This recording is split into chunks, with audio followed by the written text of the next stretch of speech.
आज हम समझेंगे कि रणनीतिक मौन और एकांत व्यक्तिगत विकास के सबसे शक्तिशाली हथियार कैसे बन सकते हैं। बुरा ना लगे इसलिए कितनी फालतू बातचीत होती है। हर वक्त उपलब्ध रहने की ये मांग गहरी थकान देती है।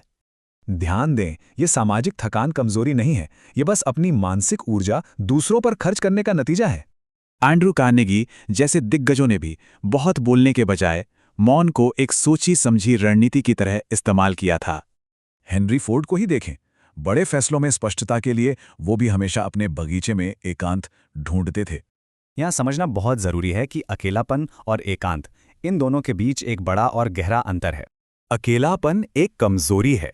ये तब होता है जब दूसरों का साथ चाहिए, लेकिन इंसान खुद को अलग थलग पाता है। लेकिन एकांत एक चुनी हुई ताकत है।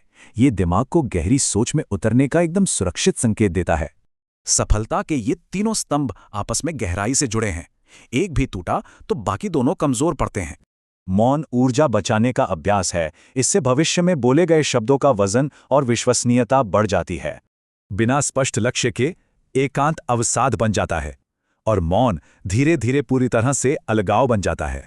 जानबूझकर नजरों से गायब होना एक रणनीति है। ये पर्दे के पीछे गहराई से काम करने का मौका देती है। आईटी कर्मचारी दीपक का ही सफर देखें। उसने सामाजिक दायित्व छोड़कर हर रात अपने लिए सिर्फ 1 घंटा निकाला।